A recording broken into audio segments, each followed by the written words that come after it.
Hi, everyone, and welcome back to the AI Interconnect podcast, where we speak with builders shaping the future of business, design, and technology. I'm your host, Laurent, and today's guest is someone who blends memory, architecture, and cultural continuity into one powerful design language. Aurgho Jyoti is the founder and creative director of AUR, Architecture Urbanism Research, a practice based in New York and New Delhi, with projects stretching from Lumbini to Calcutta to Queens. And Orgo, welcome to the show. Great to have you here. Thank you, Loha. It's a pleasure to be part of your show, and thank you for the invite. Glad to be here, and I look forward to our conversation. Wonderful. Me too. And I love architects. So creative and even though I would love to be creative, but I love more tech things, and architect is all of that all together. Definitely. Let's let's go back to the start. Was there a particular moment or influence or experience that sparked your interest in architecture?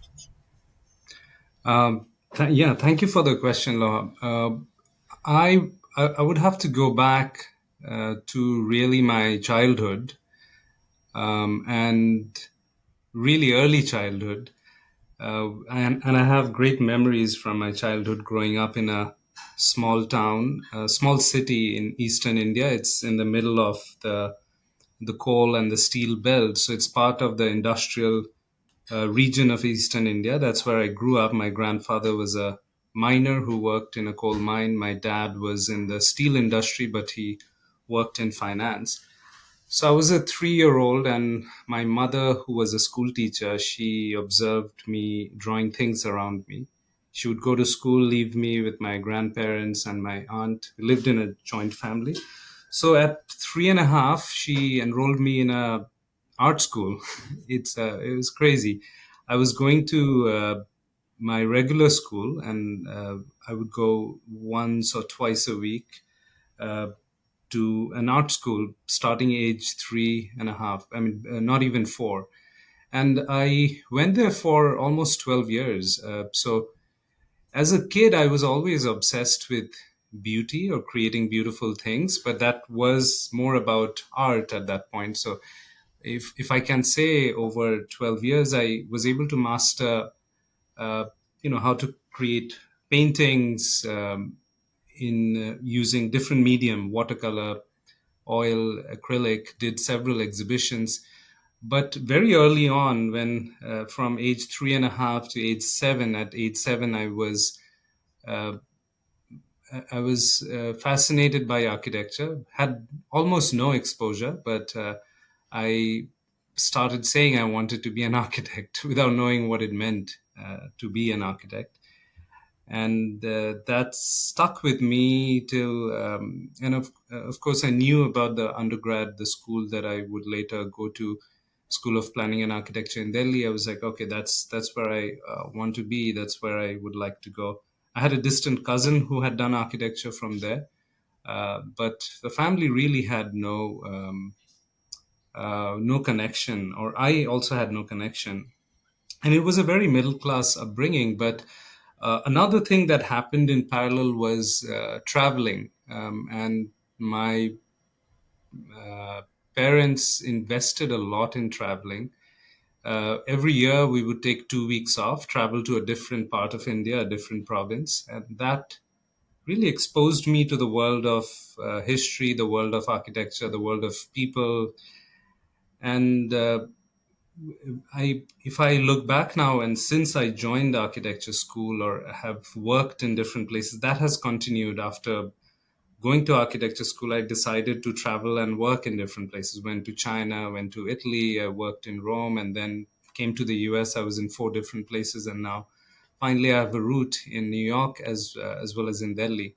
So I think both traveling and that initial art education really helped me in frame uh, the future almost, but it wasn't. There was no clarity. I still don't have a lot of clarity, but I feel it's always good to be in self doubt and always good to be curious. But I really feel those two were the main moments that really defined what was going to happen. Yeah, I love it. It looks like, it feels like you had a calling at 3.5 years old, thanks to your parents and the traveling you were doing in India. It's beautiful. And how would you describe your design philosophy today? Well, I mean, if I go back, I would say there was an obsession with beauty or creating beautiful things. That might mean paintings. When I started architecture school, that might mean designs. But the beauty that I was after, or what I wanted to create, was slightly detached with meaning. And that meaning came much later on. And I feel you can have. You really can create beauty without meaning. That's I believe that. But so there is a intrinsic uh, logic of every discipline. It could be art or could be architecture, which is about the formal relationships. Even in painting, could be tonalities and you know the method of painting.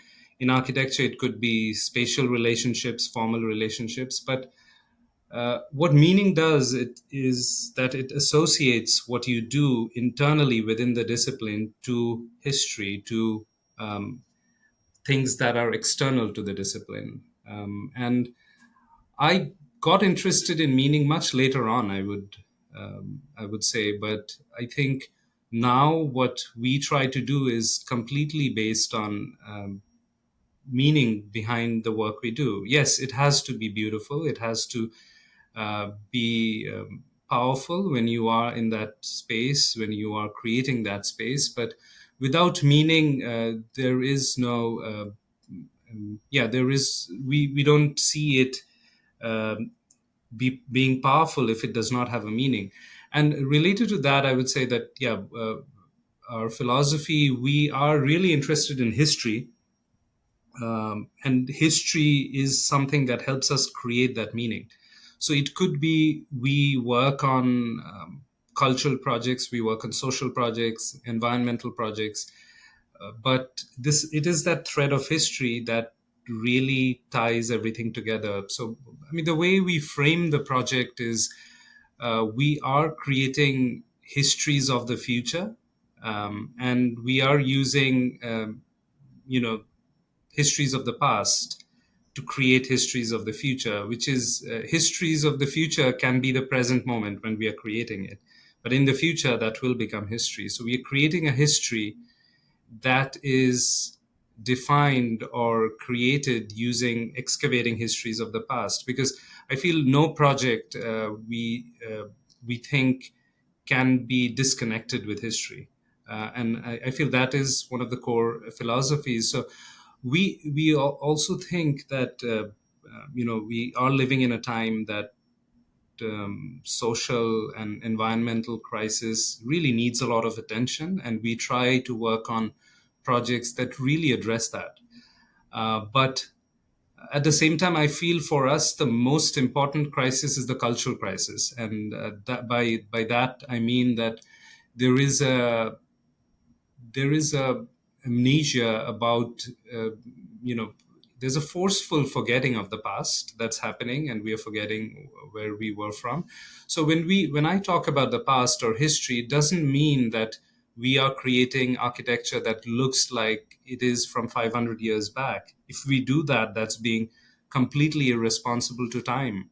What we want to create is want to create contemporaneity, or some an environment that is a provides a continuity of the past. And in another way of looking at it, I often say is that maybe 1,000 years from now, when the buildings that we have created, our interventions, they have become a ruin, and the things that we referred to as the context also has become a ruin. and maybe we have a post-human species at that point.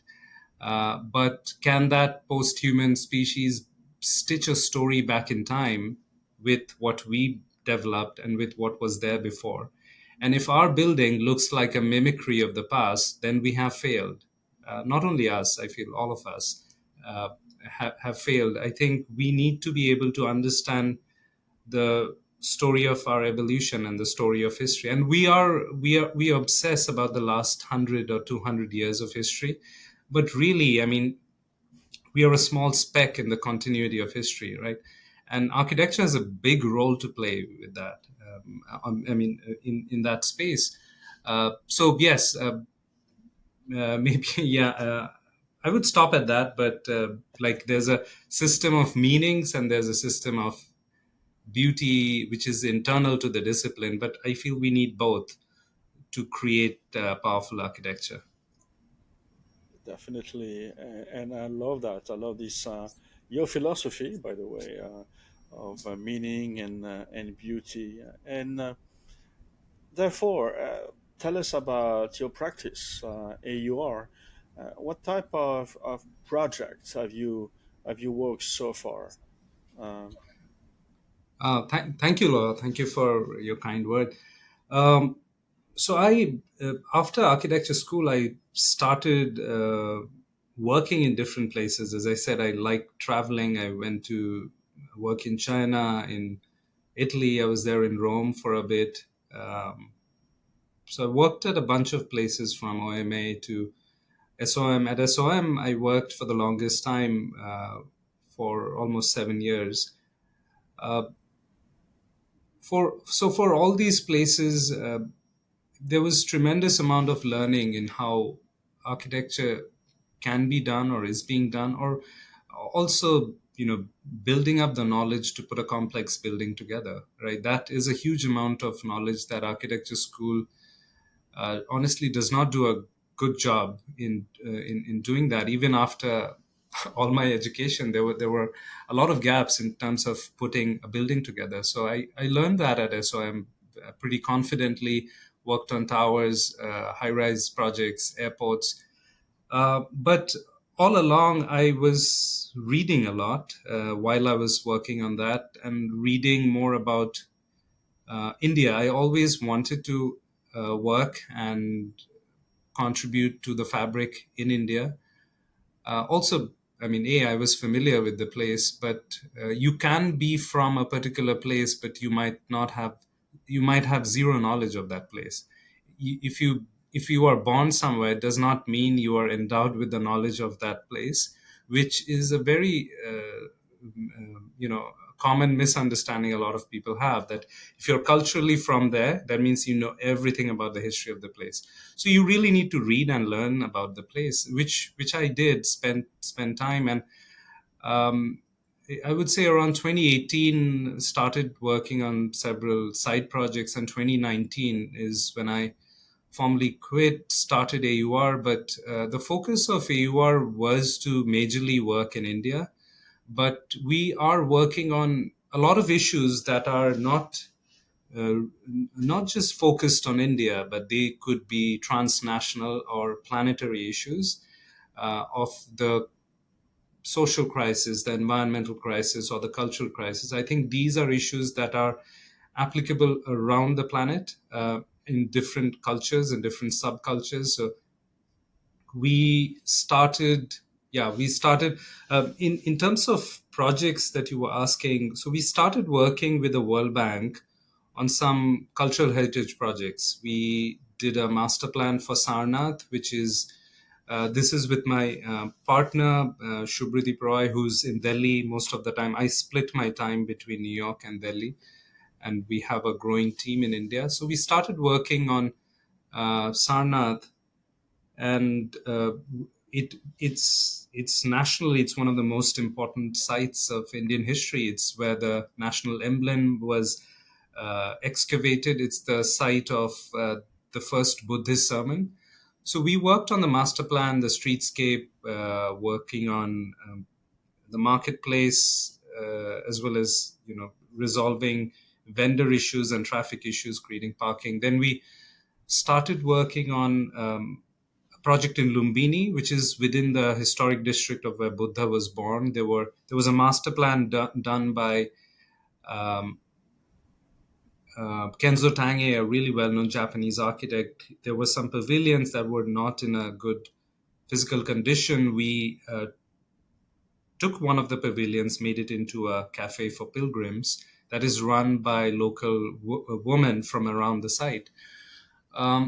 We did a project in Agra, um, right next to the Taj Mahal, that did not get built. It's on hold.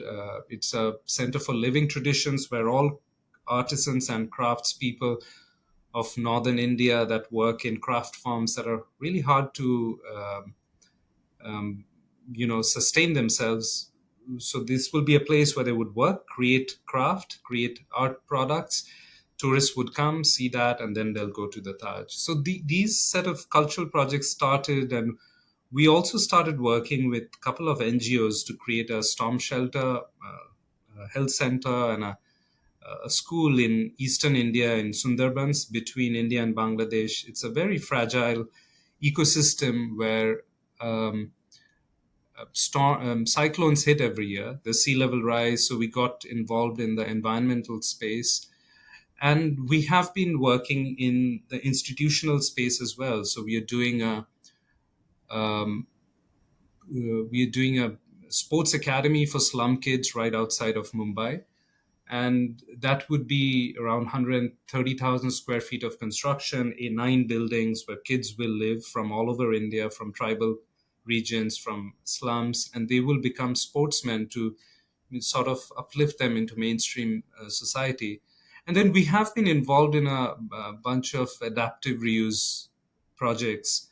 We are restoring an old palace in Rajasthan into a boutique hotel. We are doing adaptive reuse of some of the old industrial infrastructure along Calcutta waterfront that deals with uh, that will deal with indenture labor. It will talk about the history of indenture labor, which is a form of labor supply that was started after slavery was abolished. So we are interested in migration, labor, refugee stories, but we are somehow trying to make that mainstream, trying to provide a voice for people and stories that did not have a voice.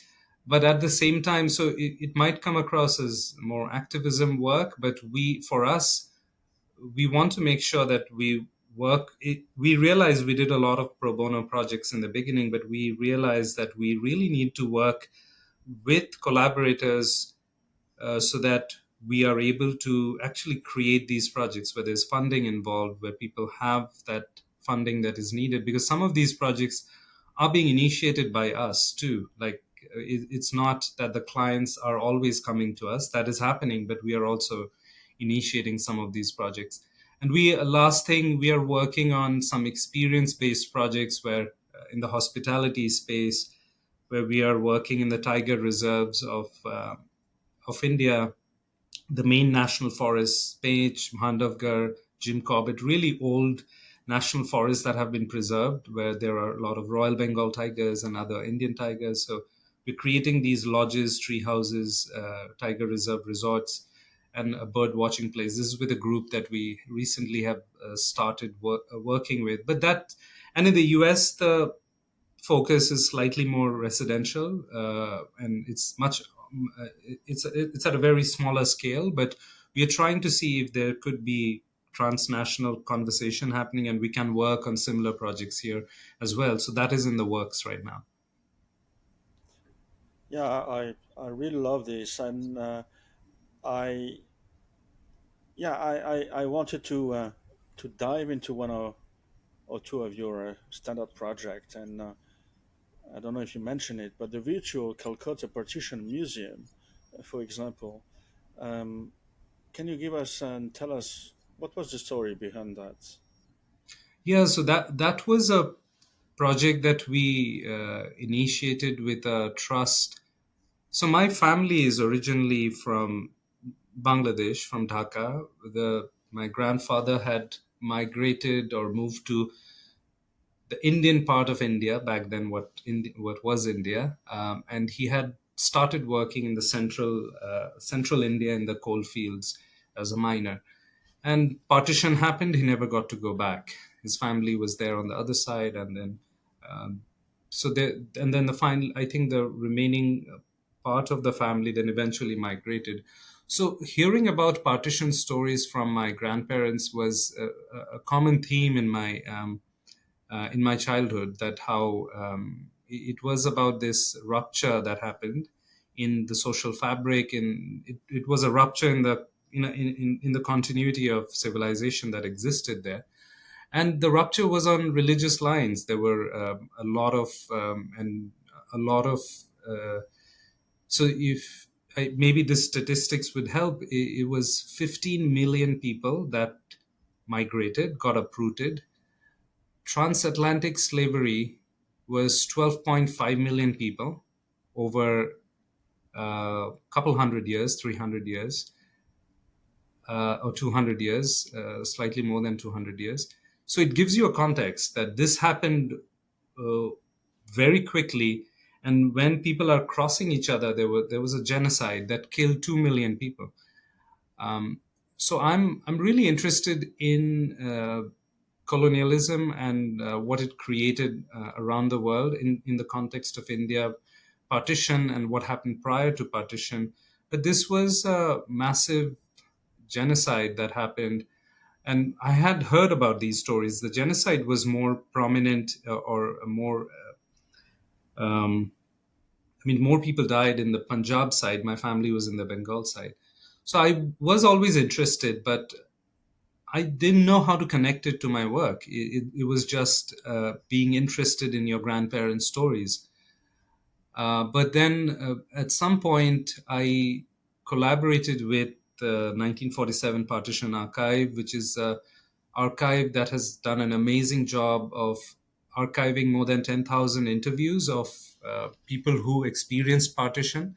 And we helped them curate some of these stories in a couple of exhibitions. Then we got involved with Kolkata Partition Museum Trust, which is a trust out of Calcutta, and we created this virtual archive where stories of refugees will be told. But again, when we talk about stories of refugees, if you look at refugee group as a whole, they are a subaltern group, right? They are not mainstream. They're always at the fringes of society. Some rise into prominence and do a lot of amazing things in the new country where they migrate to. But there is always a group that is still suffering because of what happened back then, and also after the Bangladesh liberation war, from Bangladesh becoming Bangladesh from East Pakistan. So we wanted to highlight those stories and see if we can think of the museum, because the museum as such, the modern museum of the last 500 years, is a colonial project. The way we exhibit stuff, the way we tell the stories, um, it's a very Western European method of storytelling that talks about the rest of the world. But what we thought was, can we move away from this colonial project into a project of ethics, where we talk about not only the refugee stories, but we talk about people who were even at the fringes of the refugees. So that was the goal. So there was an amazing team of researchers that collected those stories as part of their PhD dissertation. Some plugged in to be part of this project. So this is a good start. I wouldn't say the project is completely complete yet, but this is just a spark and a start. And yeah, and then along those lines, um, we have been interested in labor and migration relations, right? This is completely about migration, and we fundamentally believe cities and architecture is an imprint of migration. So this other migration that we are now working on after this project is we are creating a museum of Indian diaspora that talks about indenture labor. This is a second museum project. The first museum project is the Port Heritage Museum that is going to be under construction. But there's a group in New York called um, Indian Diaspora Council. We are collaborating with them to create a project that talks about This was a very low number compared to the migration of partition, but around 2 million people from India migrated slash was forced to migrate to colonies around the world where they worked in sugar plantations right after slavery was abolished. So slavery was abolished in the British Empire in 1833, and that created a huge dearth of labor. And how would the process of generating capital from sugar processing would work? So there was another process that was created where from Calcutta and Chennai, mostly from Calcutta, also some from Hong Kong, people would sign up to labor in these colonies. They would go. While there were a lot of West Africans who were working there previously as slaves, now as liberated individuals, but they got integrated. That's why you have a high Indian population in Guyana, Jamaica, Suriname, Trinidad, all these places, also South Africa, Mauritius. So we are looking in all these diasporas and creating a space where they could be, where we could tell their story. So a lot of the work we're doing has to do with migration and in this case migration and labor. So we this project is being exhibited. Our Indenture Museum is being exhibited in New York currently as part of the AIA New York New Practice exhibit that we're doing. But yeah, we have been interested in history, but it's one thing to be interested in history, but it's another thing to really initiate, contribute, or get involved in projects that deal with um, topics of such gravity. Right? We have been lucky to get involved in such projects. Yeah, no, that's I love it. It's beautiful. I feel the project seems like to rely, I mean, heavily on layer of history and and a very immersive design. And your approach project also um, isn't purely functional, but a lot of emotion, as you said, and culture on top of history, obviously. But the emotion, I feel the emotion a lot, and that's that's beautiful. Love it. Thank you, Laurent. Um, I'd like to move on to let's talk to I mean to trend or challenges, and if I can talk about the role of technology in your work, what role do tech and AI play in your creative process today? Thank you. Uh, in terms of technology, I feel I was at some point very heavily interested in design technology or what technology meant for architecture and how you could create architecture from fabrication processes to even to the way design is done. Uh, I would say one of real world projects that we worked on, or I was a project lead, was at SOM. We created this 800 feet long bridge that sat 100 feet above the ground in Seattle Airport. It was connecting bridge between a satellite building and a new arrivals facility that we were working on. And that project was a very good demonstration of how technology was used in the initial phases of design, computational design, to generate the form, how that was taken into BIM to generate drawings from which there was fabrication drawings, shop drawings produced. Um, and it was an amazing learning experience for the kind of work we do at AUR.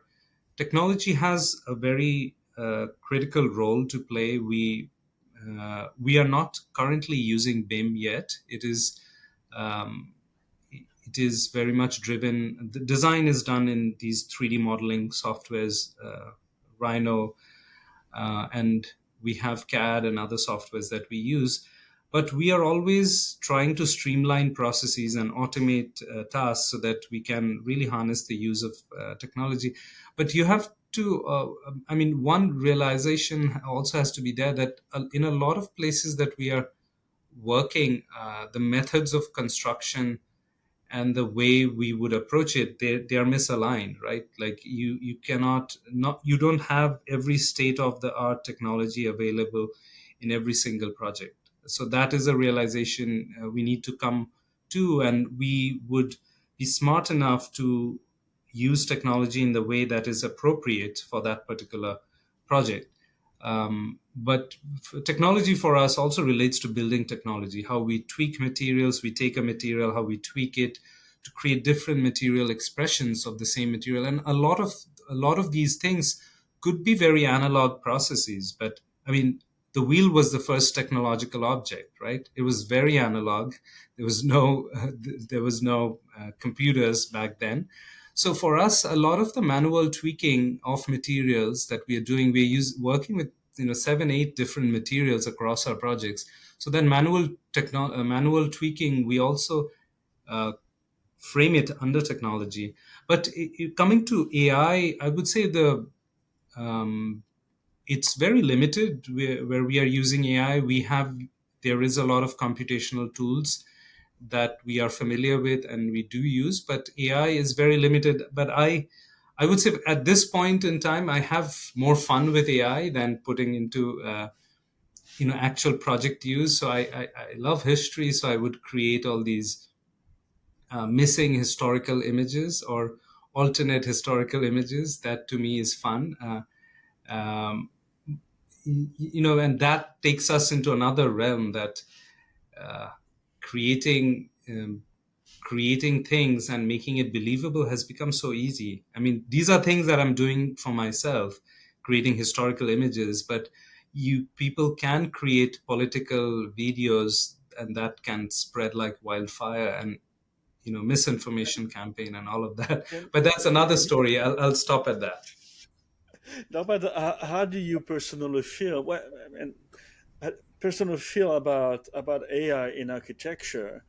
Uh, what are for you the Yeah, advantages you see, or what concern you?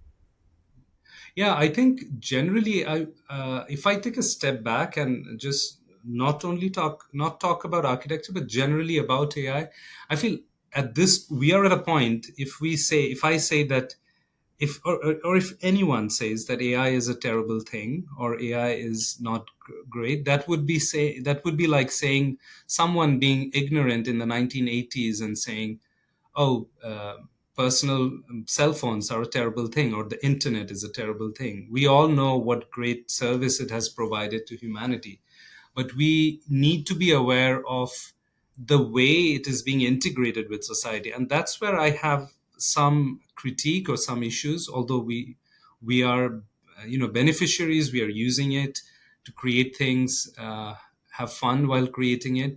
But and that is in the realm of policy, right? In the world of technology, development is so fast that it is at a lightning speed, and it is beyond any precaution that society can create. Like, so the development of a product is far exceeding precaution. At the same time, our infatuation with AI right now is far exceeding any critical thought that we can put into it.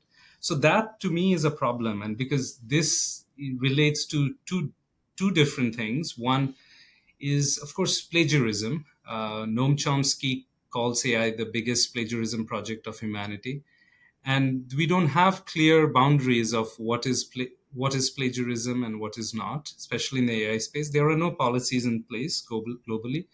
So I think that needs to change. A lot of artists have complained, musicians, a lot of writers have complained when they see things are being a derivative of what they do, their creative work that they spend years on creating. So that is a critical issue.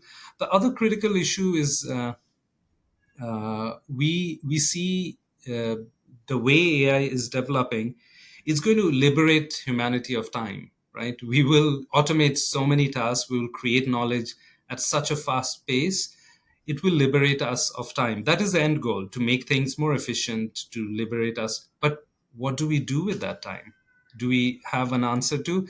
And if we don't have an answer to that, the other problematic scenario is, I feel that AI is just going to exponentially bridge the gap between the haves and the have-nots, right? Technology was supposed to free us, liberate us, but instead, the gap between the billionaires and the gap and the people on the street is going to further increase. So that is such a paradox, because the place where a good majority of the development is happening, San Francisco and the Silicon Valley and the Bay Area, I mean, if you look at the physical environments around there, it's the prime place of homelessness in the country, in the US.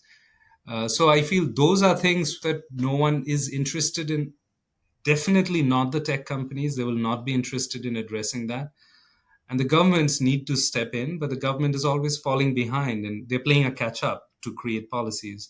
So that to me is a problem. But the potentialities are limitless. What we can create is limitless. And at the same time, I feel when things will become so easy to generate based on text based prompting or speech prompting, things will become so easy, then uh, what will become even more important is intent, because that's all we can say is that will be left of us. Like, we can curate the intent, but even then, even in that space of intent, you can have AI.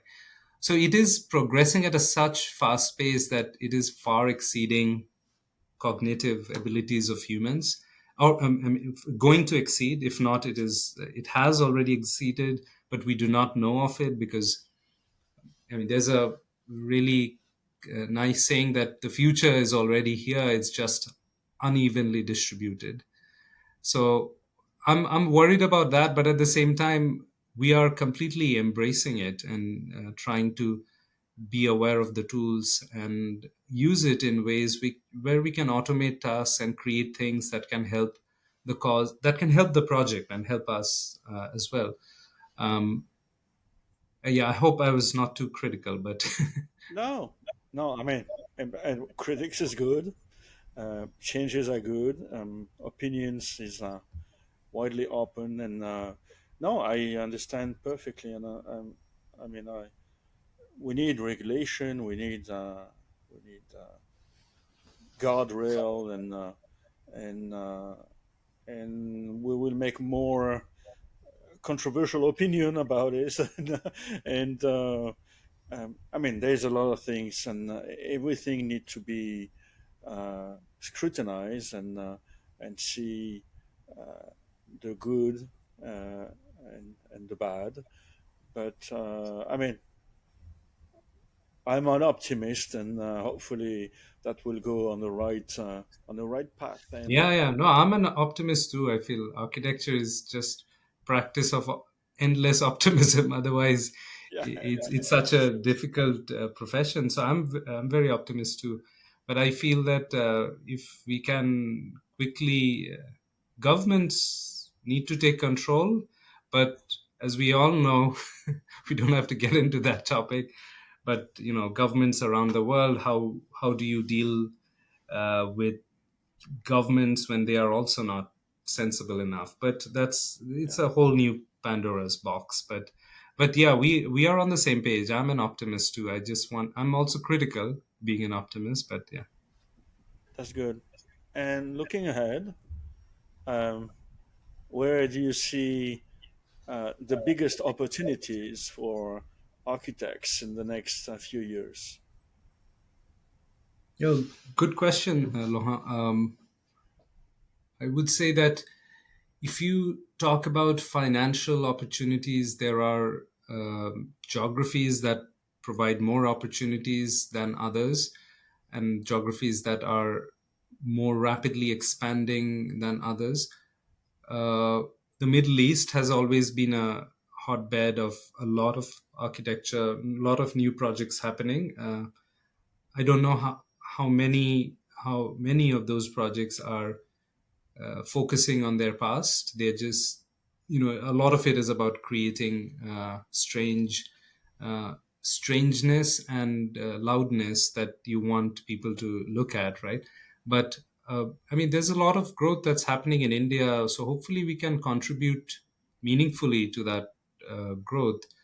But I would say on that point is that in terms of opportunities, we will say that I fundamentally believe in creating projects with stakeholders and being a stakeholder in the project. It definitely increases your workload more than just being an architect when you become a stakeholder, when you initiate a project. But then you can contribute to stories really that you think are important or are not being told, and figure out methods of funding to really make it happen. So you need to really tie up with those. So I would say that there is a lot of potential, or there's a lot of possibility in creating projects rather than waiting for projects to come. So there is a big opportunity. I would claim that creation of projects is super important, and that could apply to all geographies and all places in the world. And we have to be we have to have more skin in the game, as they say it in the US, right?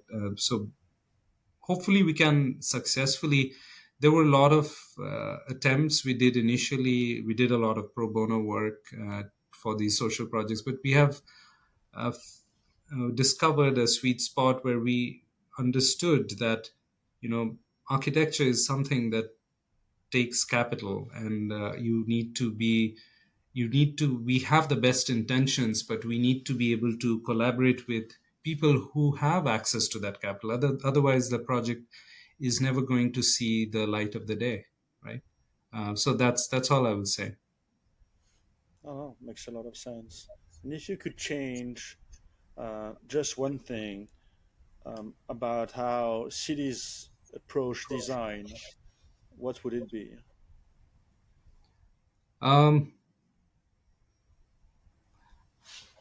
I think if we are talking about the urban scale, one thing that needs to change is creation of new cities. That needs to stop. I feel because our existing cities have so much of unused space. There is limitless potential of infill projects, there's limitless potential of adaptive reuse projects. We are working on several adaptive reuse projects, and sometimes if a client tells us, oh, here's a site, there's an existing building, tear it down, let's rebuild, we're like, no, that's we want to work with that building. We want to work with something that's already there. That's a lot of money being put in. That's a lot of labor being put in. You're losing it. So definitely looking at urban infill projects, looking at urban adaptive reuse projects. Adaptive reuse projects generally all over, I think, is super critical for the environmental health of the planet, and creating new cities. That China has a lot of examples. India has a couple of examples where they wanted to just create a new city uh, because a province got partitioned into two, and creating a new capital, they won't go to an existing city. They would create a new city from scratch, which makes no sense, because why can't we use our existing city? So that will be the biggest thing for me, that change of mindset. I feel it's got to do with thinking of the planet as an endless resource, that it's endless. We just keep taking things, and there's always stuff to be found. I feel it is a limited resource.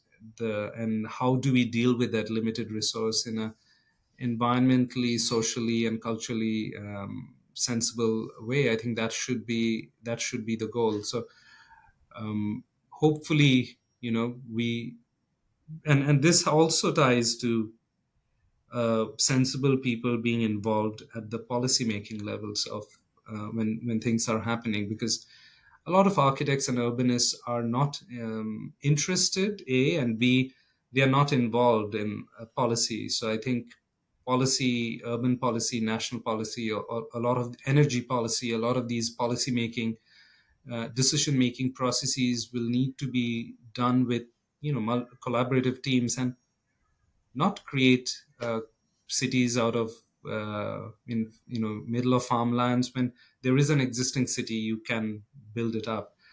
And of course, our another thing might be that I would add is our attitude to cars. It is, especially in the US, it's a country that was built for cars. Public transportation is great only in a city like New York, but for majority of the country, it's horrible. It's terrible. You cannot commute. You need a car everywhere you go. So how do we deal with cars? Because the evolution of cities in the last 100 years has been about the evolution of cars. It is the central thing in how cities have changed or are being looked at. So can we change that? And my dream is, honestly, you cannot make a city completely car free the way we have developed the cities, but maybe every city can have 4 or 5 really tall high rises that are parking lots, so that you just take all the cars from the street that are being parked, you give that open space to for the public, create public open space, green spaces, riverfront spaces, and you put all the cars up in a tower, and you create a couple of those towers based on the need, and maybe we can solve a lot of the traffic issues, and of course improve the public infrastructure of the city, public transportation infrastructure. But yeah, those would be my 2 points. Is one, to look at not to look at the planet as an endless resource and do infill projects, and to do adaptive reuse projects and not build new cities. And the other would be to deal with cars, because cities are about cars. That's the world we live in. But yeah, Yeah, yeah. Thank yeah, you, thank you, Loha. no, That's a good question. Hope it yeah, made no, sense what I said. it is, it is, and it brings up so many questions. then it's yeah, cars. It's so controversial, and for example, everybody hates Paris mayor for her initiative, but the result is tremendous. In Paris, there is no traffic anymore. Inside Paris, the traffic is on the circle belt, Hmm. uh, but inside, I mean, you want to drive, you can drive, no problem, because she clustered everything such in a way that it's a disaster to go inside Paris and try to find a parking space, for example. Then nobody takes the Yeah, car anymore, and that's why there's no traffic anymore. I remember. The, I was in Paris for a week a couple of years back, and I was walking most of the time and taking public transportation. It was amazing. I love the city. And then the last 2 days, we got a car to go into the wine country. So we had a car, and that was a disaster. It was pretty crazy. But the pedestrian experience was amazing. But the car experience was not. But then, I realized that when you are in the city, like especially in the Arc de Triomphe area, and driving there is a nightmare. But when you get out, then things become normal again, and then you can get out of the city. So, no, good point. I completely agree with you, and it was frustrating, but maybe it's a necessary thing. Yeah. Yeah, no, exactly. It brings the controversy, and everybody hate the mayor, but things happen, and then the result is tremendous. Now, I mean, now you can say, I love to take my car and go inside Paris. Yeah, because it's beautiful. You go with your car, there's no traffic anymore, but it costs you a fortune to park. Yeah. And if you miss 1 minute, a fine like crazy. But They're as doing that in New York too. They have congestion over in New pricing. York, yeah, Yeah, there's a new thing where they're charging you hefty amount to be in Manhattan, and that has reduced some traffic definitely. But There are tolls for the bridges and the tunnels. On top of that, there's congestion pricing for being inside the city. Uh, Yeah, yeah. I don't know if New York will ever be car free, but that's another topic. But I mean, with this quick personal question, what's your favorite building of all time, and what's your favorite city, if you have um, ideas, I or have, maybe many, yeah, sorry, go ahead, Laurent. or maybe many of them. Yeah, well, I don't think there is an individual architect I like all their projects. There is no such architect, I would say. But there are many architects I like a good amount of their projects. But uh, it is a tough question because I like a lot of projects by, let's say, Herzog de Meuron, the Swiss architect, some Japanese architects. But uh, my all-time favorite building, I would say, Neues Museum in Berlin. It's by David Chipperfield. Just because I'm interested in adaptive reuse. We are working on several projects that do adaptive reuse, but the level of craftsmanship that they have achieved in the project and the level of thought in what to preserve, what not to preserve, what to build and what not to build, I think uh, from I've heard David Chipperfield talk about present this project. So from what I know, it was a painfully long process. It was more than 10 years of design and reviews. But what they were able to achieve is pretty amazing, like really, really mind blowing. And it is about history of Berlin that also is related to history of Nazi Germany, and there were criticism about why to preserve the building because it had a footprint of Nazi Germany. But I feel, we should be aware of stories of the past, but all past physical objects need to continue. This whole act of violence in demolishing, or which happens during war, is not a great thing. We need to continue these cultural objects that we have had into the future with the right stories in mind. You just have a plaque that talks about the story. This is what happened with this building. So I feel Noise Museum did an amazing job in that regard. And my favorite city, uh, I I'm biased in spite of traveling to so many countries, living in so many places. I will say it's Calcutta because I it's my hometown, but I see um, limitless potential of a lot of stories that are untold. So it some might say it is pretty um, it is pretty messy at the moment or whatever it is, but I feel I am hopeful and I think there are amazing things about the city and those stories are never told. Those stories have not been told, and we are trying in our small way to tell some of those stories. But it is a colonial city. There were smaller villages that existed in that region, so I could talk about older Indian cities that have existed. Let's say Banaras, which is an amazing city on the Ganges. I love that. Love that city.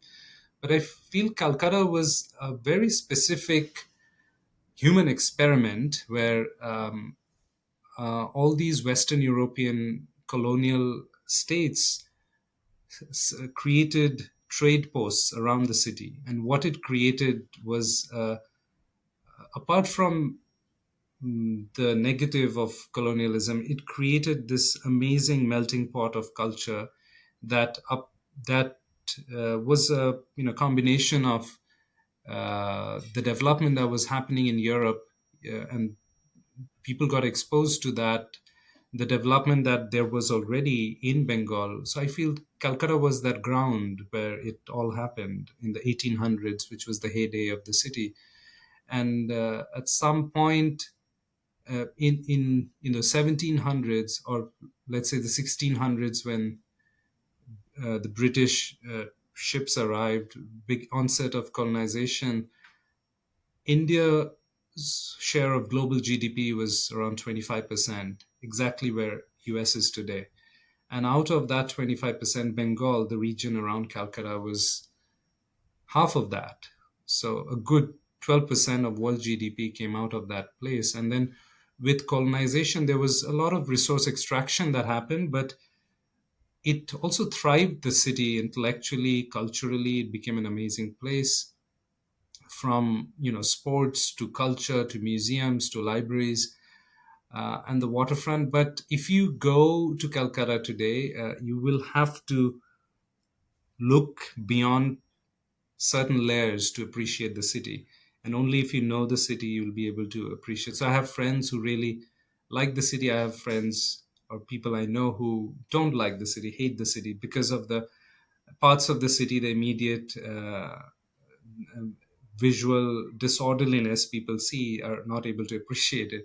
But I'm always able to delayer the city, and but there is a little bit of nostalgia involved. But even beyond the nostalgia, I feel I would still call it my favorite city, and I still continue to work there. My parents are still there, so it is home for me. But beyond nostalgia and home, and having traveled globally in all different places, different continents, I still look up to Calcutta. I love it. But Thank you. I appreciate your your opinion. I mean your emotional words. And looking thank you. ahead, yeah, looking ahead, where is AUR going next, and what's coming up for you that we should watch?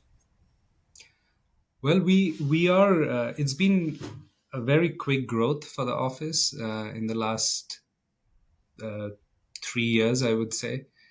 So we are working on several exciting projects in the institutional space. But one thing I would like to share is that we are also working towards the idea of setting up uh, a social and environmental lab that will do projects every year, smaller community projects across India and potentially in the US. And that we are working in the Sundarbans on sea level rise. We have for profit projects in the Himalayas that we are working on, but we want to do community projects through this model in the Himalayas, maybe one project a year and one project a year in the Bengal Delta region. But in the US, I think something that we have started working on are natural disasters, and also related to climate, which is we are looking at developing a masonry house for California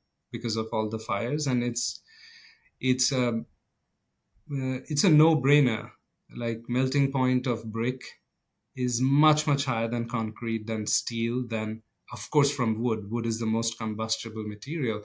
So why do we still keep building with wood? That is a question. So we're looking at developing one of that prototype. And so when you look at images of two images, one image is of complete destruction after a fire in California. Another image is a complete destruction after a hurricane in Florida. And how do you build better? Single family homes will still be there because that's core of American living.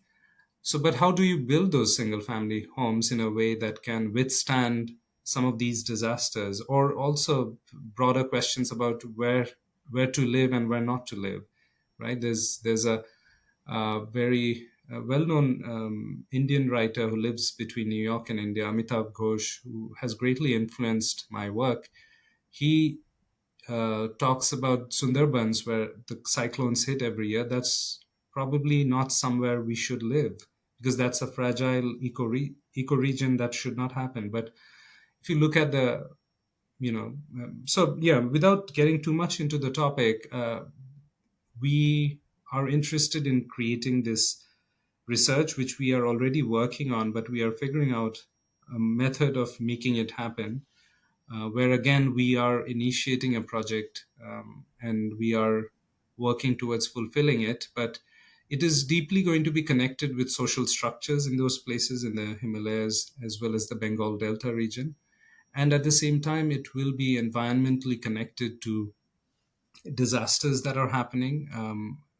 So that's one parallel direction. Of course, the mainstream architecture projects that we are working on, like museums or schools or housing, or we will work on that. But this will be a parallel trajectory that we are embarking on. Yeah. Thank you for the question, Loha. Yeah, it's awesome, awesome. Orgo, thank you so much. This has been an insightful and inspiring, and your approach to blending research, culture, and architecture give a lot of people something to think about, and this is really beautiful. And where's the best place for people to follow your work or reach out? We are a little behind on updating our website, so we are in the process of doing that, and also social media. We have been heavily invested in the project, so we understand we live in a world where you don't exist if you don't share. But sharing is good because you also create good dialogue and feedback. So we are going to share more of our work on social media, Instagram, um, LinkedIn, Facebook, all of these medium, and also engage with more community, present the work. But yeah, I would say definitely it'll be the website and social media, but it is in the process of being updated. Fantastic, fantastic. Anyway, within publishing the podcast and all the social where your video will be there, we will put your the link and tag you. And thank you very much for this conversation. I really enjoyed it, and thank you so much. Thank you, Loha. It has been a pleasure and very pertinent questions. Some questions made me think in multiple directions, but it was my pleasure. Thank you for the invite. And following up on Winka's episode, it's an honor to be part of your podcast. Thank you. I appreciate. Thank you. And that's it for today's episode of the AI Interconnect. And if you enjoyed it, share it with someone who's building the future, or better yet, someone who should be. And until next time, stay curious, stay creative, and keep building. Thank you.